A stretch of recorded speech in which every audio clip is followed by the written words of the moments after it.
Maharashtra today 24 news, सत्य परिस्थितीचा सविस्तर आढावा। स्वराज्य संस्था, महानगरपालिका, नगरपालिका रणधुमाळी। नेत्यांचं मत कोणाला, जनतेचा कौल कोणाला? पहा फक्त महाराष्ट्र टुडे 24 न्यूजवर।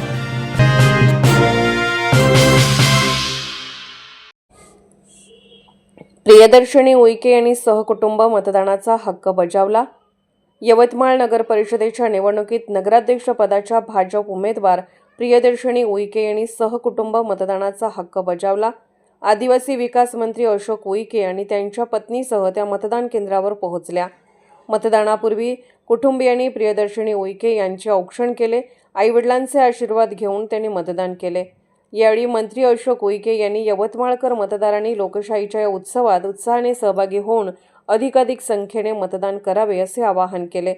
विकासाच्या मुद्द्यावर जनता भाजपलाच मतदान करेल आणि नगर परिषदेवर भाजपाचे सर्वाधिक नगरसेवक निवडून येत नगराध्यक्ष पदावरही भाजपचाच उमेदवार विजयी होईल असा विश्वास त्यांनी व्यक्त केला। हे लोकशाहीचा उत्सव आहे आणि मतदानामुळे देशाची लोकशाही बळकट होते।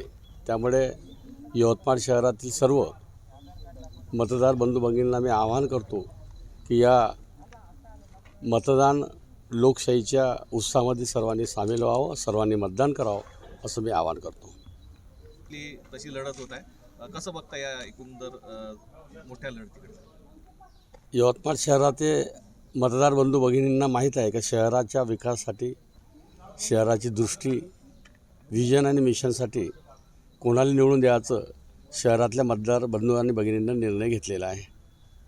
मतदान व्हावं म्हणून काय आव्हान आपलं मतदारांना?